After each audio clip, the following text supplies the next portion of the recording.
నారాయణ మాది నారాయణ. ఓం శ్రీ భగవాన్ వెంకయ్య స్వామి. గురుబంధువుల రూపంలో ఉన్న సద్గురునాథులకు నా ప్రణామములు. అవధూత శ్రీ భగవాన్ వెంకయ్య స్వామి వారి సన్నిధికి ఎంతోమంది భక్తులు, ఆర్తులు, సేవకులు వస్తూ ఉండేవారు.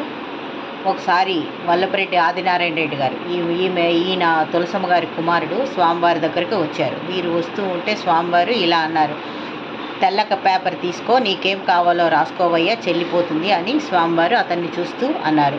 అప్పుడు ఆదినారాయణ రెడ్డి గారు ఇలా అన్నారు, నాకేం కావాలి స్వామి, ఏమీ వద్దు అన్నారు. అట్లా అయితే సోంపల్లి వెంకయ్యలో సగభాగం తీసుకోవయ్యా అని స్వామివారు వారికి అభయం ఇచ్చారు. ఈ లీల ద్వారా మనకి తెలుస్తుంది ఏమిటంటే, శ్రీ భగవాన్ వెంకయ్య స్వామి వారి కరుణామృతం శ్రీ తులసమ్మ అమ్మగారి ఫ్యామిలీకి ఎప్పుడు అండదండగా ఉంటుందని చెప్పుకోవచ్చు. ఓం నారాయణ ఆది నారాయణ. ఓం నారాయణ ఆది నారాయణ.